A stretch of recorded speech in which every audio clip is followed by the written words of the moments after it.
Good afternoon, everyone, and welcome to the 86th David C. Baum Memorial Lecture on Civil Liberties and Civil Rights. It's my pleasure to have you join us here this afternoon for what promises to be a very engaging and illuminating talk. Endowed in 1973 by Professor Baum's family and friends, this lecture series has served as a testament to his life and to his life's work, and we are very grateful for the legacy that he left. Baum lecturers are among the world's great thinkers who tackle important legal issues of the day, and the remarkable lecture we present today is a fitting installment in this memorial to a man known for his unrelenting intellectual vigor and moral commitment. In America, when we talk about civil liberties and civil rights, the subject of Baum lectures more generally, race remains at the center. From the fatal shooting of Trayvon Martin to the clumsy oral argument questioning of the late Justice Scalia, from the red carpet in Hollywood to the streets in Baltimore, Maryland, episodes ripped from recent headlines remind us that we do not live in a post-racial United States, assuming that idea has coherence and plausibility. Here to talk to us today about being black in America, especially as it relates to what has happened and is still happening in Ferguson, Missouri, is Harvard professor Annette Gordon-Reed, the Carol C. Pforzheimer Professor at the Radcliffe Institute for Advanced Study, Charles Warren Professor of American Legal History at Harvard Law School, and a Professor of History at Harvard University. Professor Gordon-Reed is an American historian and legal scholar noted for, among other things, dramatically changing the way scholars look at Thomas Jefferson regarding his relationship with Sally Hemings and her children. I have read some of Professor Gordon-Reed's path-breaking work, and among the many things that stand out to me is the lawyerly precision and analytic rigor that she brings to historical inquiry. She demonstrates that the interdisciplinary whole can, when done right, exceed the sum of the separate field parts, which is but one reason a law school like this College of Law is particularly happy to have her here today. Educated at Dartmouth College, where I learned last night she serves on the Board of Governors, and Harvard Law School, Professor Gordon-Reed has been awarded the Pulitzer Prize for History and the National Humanities Medal, and has been named both a MacArthur Fellow and a Guggenheim Fellow. Please join me in welcoming our guest speaker, Professor Annette Gordon-Reed.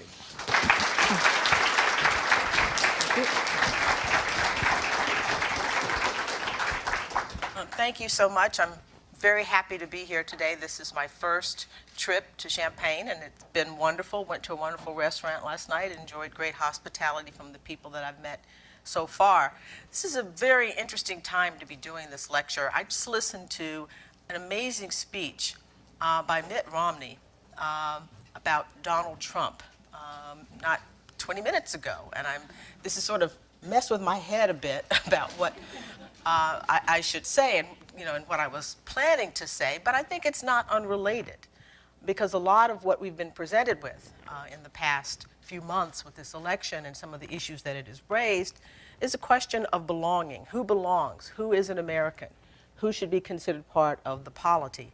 And of course, where African Americans are concerned, this has been a question that's gone back from the founding generation.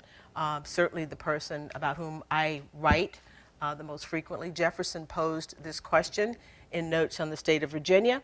A number of other people during his time period who considered themselves to be liberal, sort of philosophically progressive people who thought that the answer to the question of slavery in the United States was for blacks to be emancipated, but to be expatriated, to go to some other part of the world, first out west, and then they decided, no, that's not the West. The West was for whites, perhaps to the West Indies, perhaps to Africa, because the notion was that blacks and whites could not live together without conflict and strife.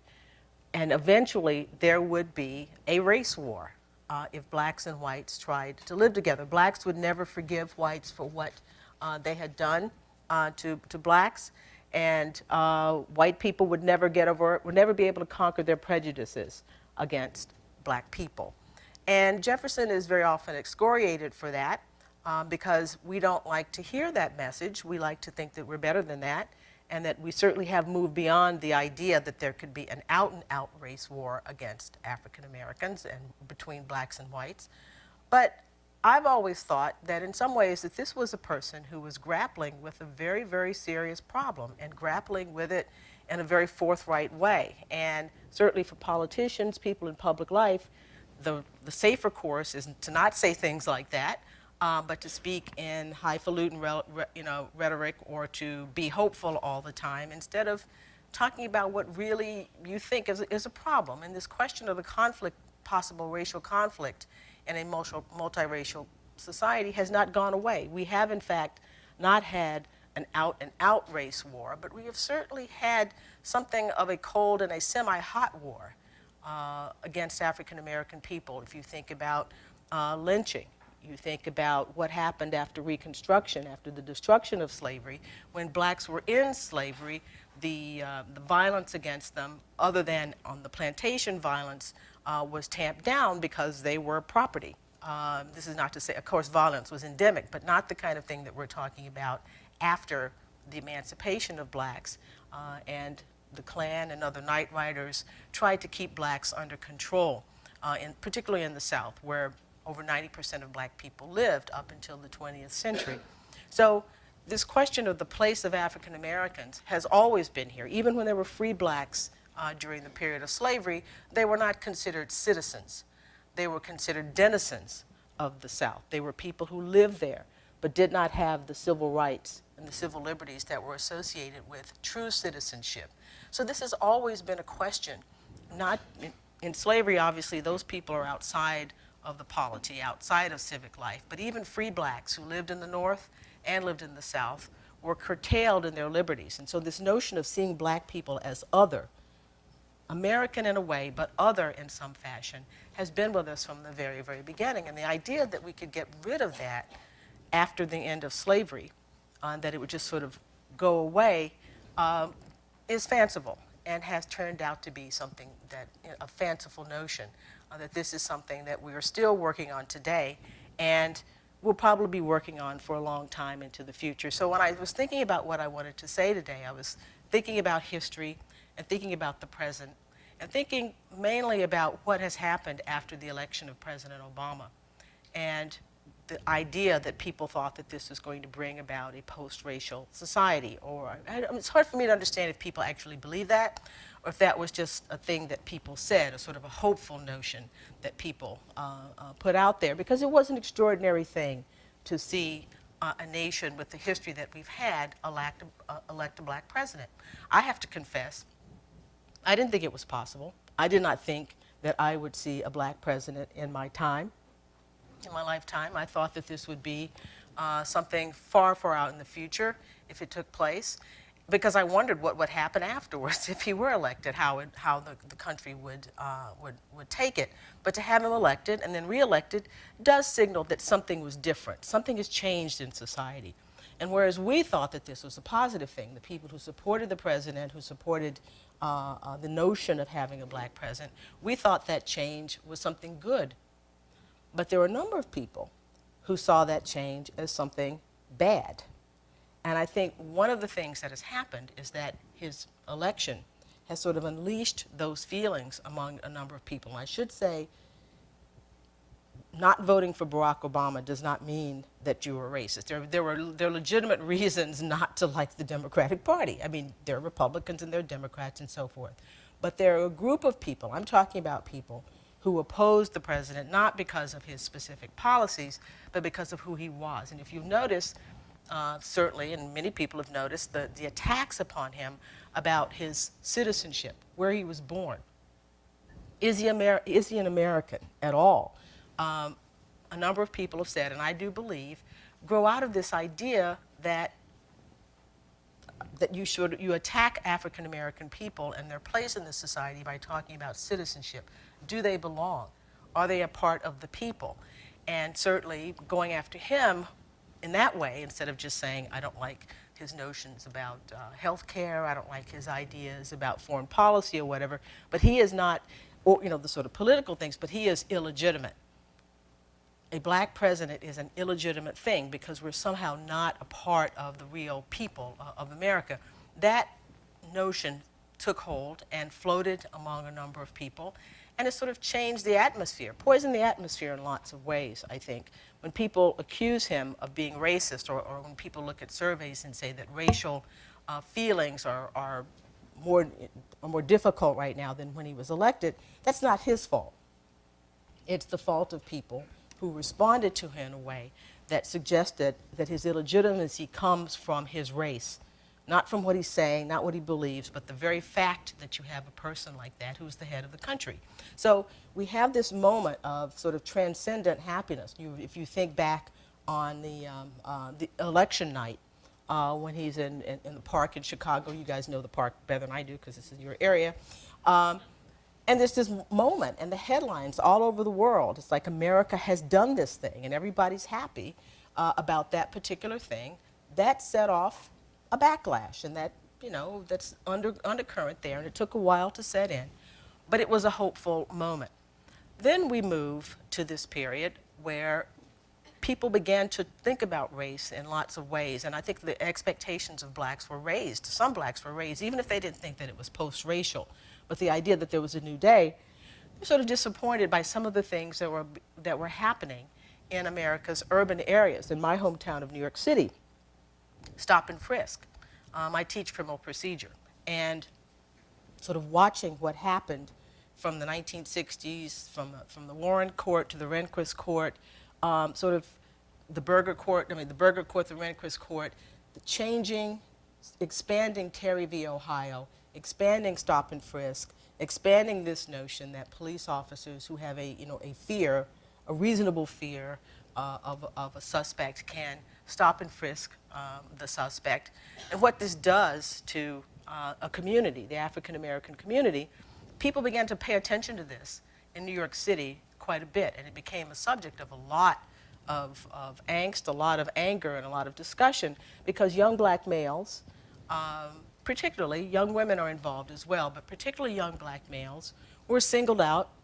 And we look at the case law. If you look at a case book in criminal procedure, you see all the people who are in the case book are there because of suppression hearings and fights over those. So therefore, they're typically people who had something on them, right? But you don't see the thousands of people, the hundreds of people who are interfered with, who don't make it to that particular point. And that changes the atmosphere of a community. People in New York were saying, we feel that we're under siege. That we are not citizens, that we cannot walk down the street. One of the things about America that was sort of contrasted back when there was a Soviet Union and sort of East Germany and the Eastern Bloc, people contrasted America, the place where you could walk freely. You could move from state to state. You could go around unimpeded or unbothered by the Stasi or the secret police or whatever. And here was a situation where people felt that they were somewhat behind their own iron curtain, that they were hostage in their own communities and could not walk around. That's a question of citizenship. And the response was, well, we look at statistics. The statistics suggest to us that lots of young black males are involved in crime, drugs, so forth, but statistics don't come out of nowhere. Policing doesn't come out of nowhere. They're conscious decisions about where to police, who to bother, who to interfere with. When I worked on Wall Street in the 80s, I'm dating myself, in the 80s, I can vividly remember walking to work down on the street, and it was pretty much an open drug market. I mean, people were there to sell to the people going to the street, now which has led to drug testing and all kinds of things now in financial institutions, but they were there. And nobody was bothering them. But meanwhile, Rikers Island was filling to the brim with African American people who were there because of drug possession and so forth. So this notion of statistics without thinking about how policies are drawn up, how people decide where to go, what communities to police, really those kinds of things are meaningless. But even still, even more than that, the notion that individual African Americans' lives should be judged based upon someone's understanding about statistics, about what other black people are doing, And to answer that, people who think of themselves as some of the police commissioners who were very, very upset about Mayor de Blasio's initiative when he was running a campaign to talk about stop and frisk. And it was a very, very divisive moment when his son, Dante, Mayor de Blasio, Bill de Blasio, is married to an African-American woman. And their son is African-American, visibly African-American. And one of the things that was that sort of turned the tide for him as a candidate was a commercial that Dante did about being an African-American male and being fearful of the police. And the police just went berserk about this because at the idea that they would hurt Dante de Blasio, but that's because they know who Dante de Blasio is.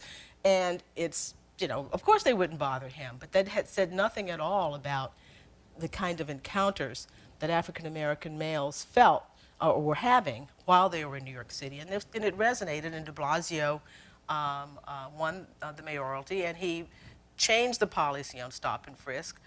There's been pushback against that, but it raised this question in a way that I think was very, very important, and I think it's something that sort of changed people's thinking about the nature of blackness and what it means to be black in America, and black in certain urban areas, certainly. And there's Trayvon Martin that was mentioned before, that Dean Omar mentioned before.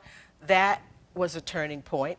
Can you walk down the street in a neighborhood unimpeded with a bag of Skittles, unimpeded, without losing your life? Can someone take it upon himself, not even a police officer in this instance, to question you, to bother you, the sense that black people don't have a right to move around in the world without permission from other people, certainly is like a legacy. If you want to talk about a legacy of slavery, you think about the patrols, communities, people who were deputized, white males in the community who were deputized to stop African-American males on the road and ask them, where are you going?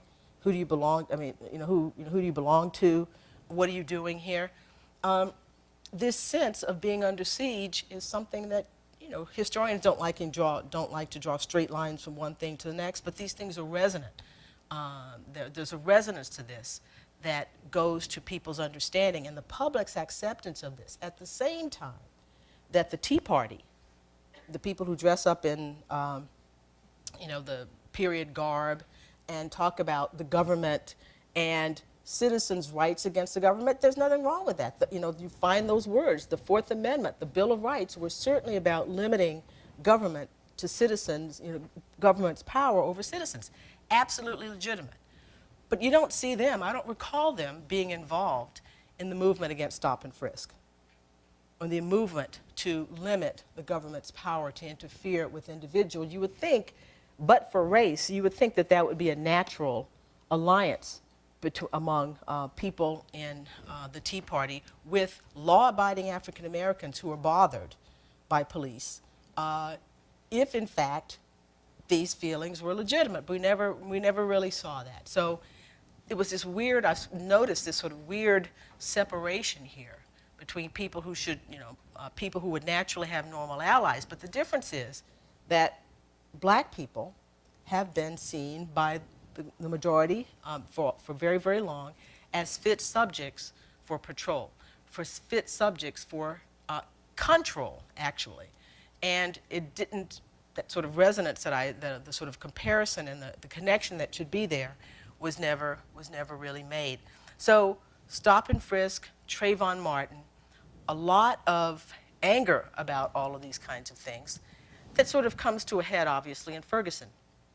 And Ferguson, again, talking about the resonances of history in Missouri. Missouri has always been a contentious point for race in the United States, starting with the Missouri conflict, 1819 to 1821, where the conflict of whether or not Missouri could come into the Union as a slave state or a free state, the break that sort of suggested that might eventually happen in the United States, that something like this could lead to disunion. Jefferson wrote a famous letter about calling it the fire bell in the night, that this could be the rock upon which the Union would split. What to do about slavery. And when we're thinking about slavery, you have to keep in mind that we're also thinking about African American chattel slavery, that race is an inherent component of that, because blacks are the only people who could be enslaved in America during this time period. So in Missouri, we had that, and then later on, of course, Dred Scott. The whole question of citizenship was joined there, and the Taney opinion that basically said the blacks were not citizens, and they were never intended to be citizens of the United States, even people who were free. So free status, so it's not just slavery, free status, in his view, in the majority's view, did not mean that African Americans are part of the people, that their citizenship mattered for making them part of the people of the United States of America. So Missouri has has a central point in our understandings about African American identity and African American citizenship. And so we fast forward to Michael Brown and the question of what happened in Ferguson, where it was disputed. Whatever you think about the actions that happened, the question was raised, why should somebody be dead because they're walking in the street, or whatever he did, whatever petty crime that he may have committed. Somehow we have all these situations where blacks have these encounters with people that are not the typical, they're not on their face situations where it's a life and death crime that they're committing or something of that nature, and the person ends up dead. The difference this time, of course, is social media. When people were able to talk to one another, sparking a movement about all of this, about what had happened. People could communicate with one another, and that sort of opened up a new sort of front here in the questions of black citizenship. Before, things that happened in the black community like that were kept in the community. I grew up in Texas, and I remember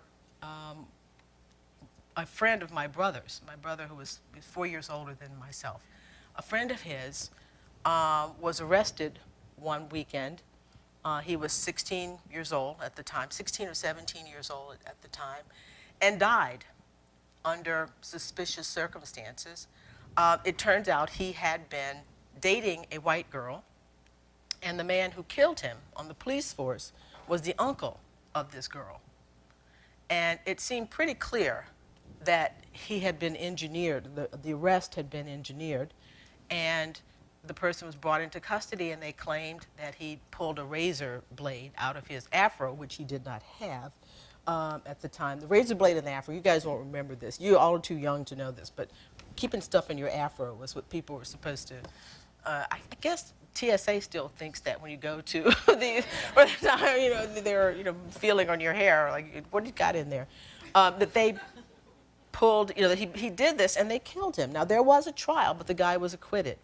So, and people were heartbroken. And there were other instances where, so most people in every black community, you can find stories about people who had involvement with the police under weird circumstances, and they were killed. And things flare up for a moment, and then they go away. Ferguson was different because, as I said earlier, social media. People were able to talk to one another, communicate with one another, and the notion Black Lives Matter grew out of that and spread across the country. And there was some pushback from that with All Lives Matter and so forth. But the idea was to fight back against this notion that I've been talking about, the idea that blacks are not citizens, that we're not real people. We're not real, we're not citizens, we're not people, and we don't count as part of the polity. And Black Lives Matter was meant to sort of say, yes, we do. It's not at all suggesting that people don't matter. Obviously, all lives matter, but I think it's pretty clear that white lives matter in the United States. It has not been clear from the beginning that black lives matter. So we have this movement that comes along from this central place in history, and that's played a central role on race and identity in this history, that has sort of spread around the country and has fueled controversy, conflict, fueled reflection on lots of college campuses around the world about other matters, about other things that are problematic. We go from, and certainly in Ferguson, we move from police action to thinking about, as I said before, policy. Why does Ferguson rely so much on fines for its for running the society? What is it about the makeup of the community versus the surrounding community that makes them put in the situation where their fines, the number of times that they're arrested or traffic violations, that they're basically supporting the white suburbs around them. So you move from thinking about an individual isolated incident to thinking about policy overall and thinking about other ways that this notion of black second-class citizenship is playing itself out. And from there to college campuses. I don't know what has happened here, and we can talk about that in the question and answer period, but I'm sure you know all college campuses, many college campuses around the country and in other parts of the world. Actually, I was at Oxford last year, and there was a movement there called Rhodes Must Fall, which was, the idea was to remove the statue of Cecil Rhodes that was at Oriel College. I mean, I've been to Oriel College a number of times. I didn't even know the statue was there, but it's way on top of the building. But what he stands for, people said, was anathema. And the students there were sort of referencing Black Lives Matter. People are talking to one another. And so from there, we go to a situation where people are presenting their own videos, their own experiences. I'm sure you saw the young man who was walking through Walmart carrying a gun, a pellet gun. It wasn't even a real gun. And someone called in and said, he's walking through the store waving the gun. In the video, you see it, he's not doing that. And then the police arrive and he's dead in like 5 seconds after this. People have put up videos about the different thing that happens when a white man in an open carry state walks around carrying a gun. You just go into Google and and put the white man, open carry gun, black man, and it should pop up. Where the white man sometimes is confronted, and the person says, whatever you think about the Second Amendment, it is there, and the Heller decision says that that this is something that's permissible, and states do allow people open carry. But that aside, thinking about the differences in citizenship levels, when a white man is confronted, he explains, I'm carrying my gun, I have a permit, and, that's the way it is. Police officers don't like it, and that you understand why they don't like it, but nevertheless, it's the law. And in this other video, they go to a black guy who's walking along the street, and somebody is filming this from behind, and he's carrying an assault rifle, and a police car rolls up, stops, and the person gets out and immediately points the gun at the guy and says, what are you doing? And is confronting him. And before the video is over, 5 other cars have come. It's a legion of police to deal with this person who is in a state where he is allowed to carry a rifle. And he tells the person, and he says, we have I have a permit and everything. And the video ends with him, being put in a car and taken away. So it's like, what is that? Open carry until African Americans start to do it, and then the person is going to be confronted. Now, as I said, the Second Amendment is not maybe the place many people want to stake the claim here, but it's illustrative of this notion that that people accept the idea that African Americans don't have the same rights as white Americans, and that this is something that goes to the question of who is considered to be an American. America has always said, we like to tell ourselves that America is about an ideal. If you accept the notions of the Declaration of Independence, if you accept the Constitution, if you accept the ideals of America, you can be an American. So immigrants come and they join citizenship, they join the polity, and they go forward with that. It's not about blood. But it's pretty clear that that's not the way many people think about it. African Americans have been here since the 1600s. People talk about people sort of trace the beginning of English America. I mean, of course, the Spanish were here. They were here before the English, but they speak Spanish, and people don't count them. They weren't counted as starting America, even though they should. But in the English colonies, from the early 1600s, blacks were here not long after the first settlers of Jamestown, just a mere few years. So, and the African slave trade basically was over in 1808. Even before then, it had sort of slowed to a trickle. There were still African Americans being brought in, not African Americans, Africans being brought in, and even after that. But predominantly, most black people, African American people, are descended from people who were brought here well early on in the American experiment, before the 1740s. So we've been here, but we haven't been a part of it in a way that that makes us feel comfortable in being American. Now, one of the things that is happening, I'm hoping is happening now, and I tend to be a hopeful person, I like to try to be a hopeful person, is that we're in a moment where young people don't seem willing, young African American people, and some of their allies, aren't comfortable with the idea that it's better than it used to be.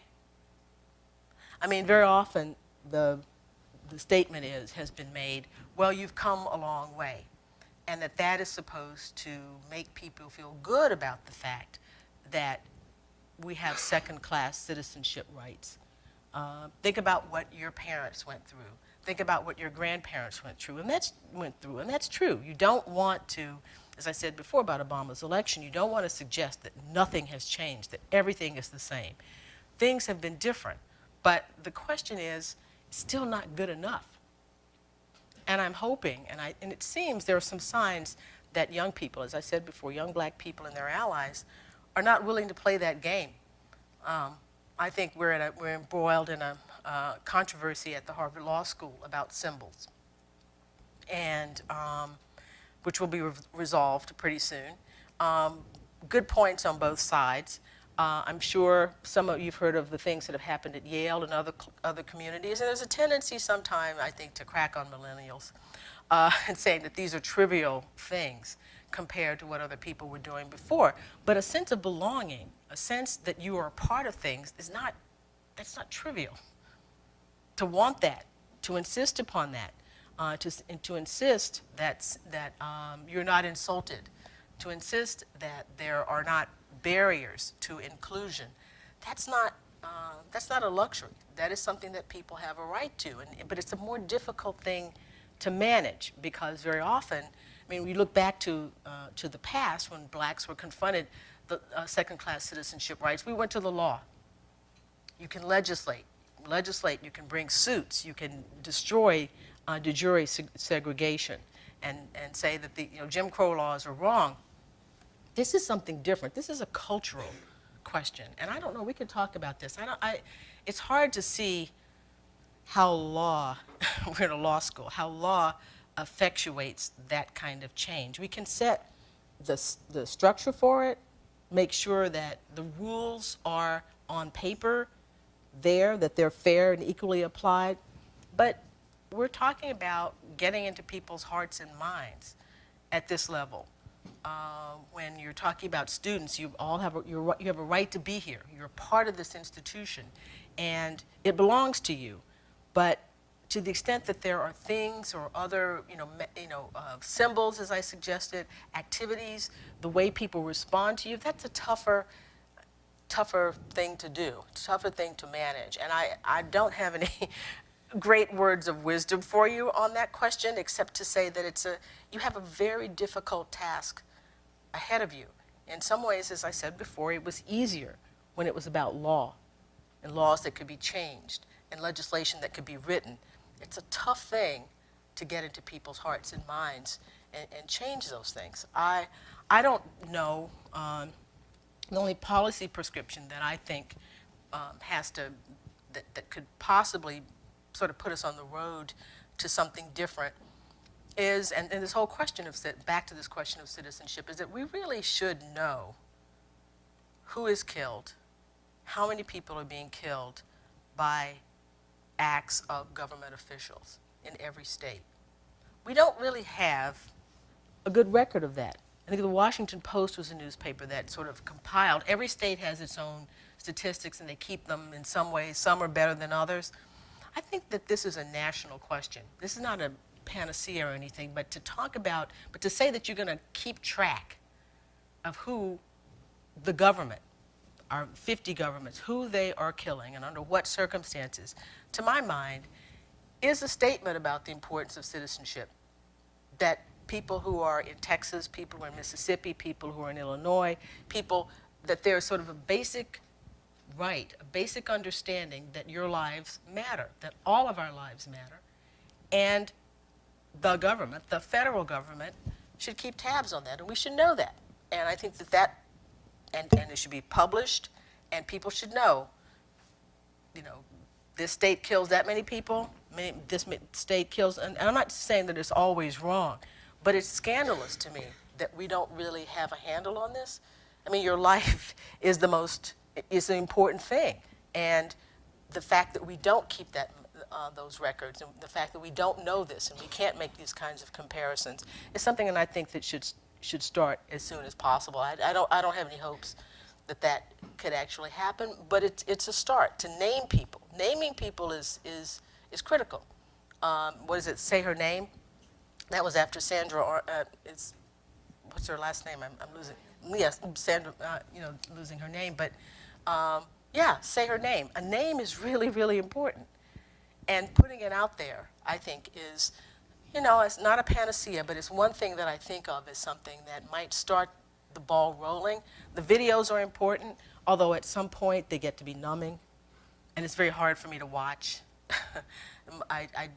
There's a question about, is that a good thing or a bad thing? It's a good thing to have it, to see it, because before, as I said, we sort of suffered in silence in our communities, or people didn't believe us, or people said they must have done something, which is always the answer. Well, what did you do? What did that person do to cause this person to kill them? On the videos, some of the videos is pretty clear they haven't done anything, so that it's helpful that way. But on the other hand, it's sort of disempowering to watch and not to be able to do anything. But it's good and bad. So I think social media, the possibility of legislation that would require keeping lists of all people, because it would set a standard, I think, and make people cognizant of what is going on in ways that suggest that Americans matter, that black people are citizens no matter what community you live in, no matter what your economic status, whatever, you do matter to the government, which is, after all, supposed to be the people. It's supposed to be us. The government is not some entity or some other thing that's separated from us. We're supposed to be participating. We're supposed to be the government. And keeping tabs of our fellow citizens, I think, is the least that we can do, and would go a long way towards rectifying or sort of making a claim for citizenship that blacks are still fighting for. I mean, Malcolm X said, very famous, he talked about blacks and citizenship, and he said, well, if you are a citizen, why should a citizen have to fight for his or her rights? You're either a citizen or you're not. It's a good question, but it also, I think, doesn't really, something has to be done. Practically, we live here. Practically, we are Americans. Practically, we do have a claim to this society, and we do unfortunately, have to fight for our rights. And that is a fight that I think is going to go for a number of decades. But my hope, as I said before, is that young people, you guys, will take the passion that you have, that has sort of shown itself on lots of different college campuses and universities, to push things forward, to move things forward. Even though it's a much more difficult thing, it's a worthwhile task. I think it's the only thing that we can do, to my mind, to sort of pay back the people who struggled and died, enslaved people who struggled and died and survived, so that I could stand here and all of us could be here. We need to do that in their honor, and we need to do it for the United States of America as a whole. So with that, I'd like to take your questions. Good afternoon, please.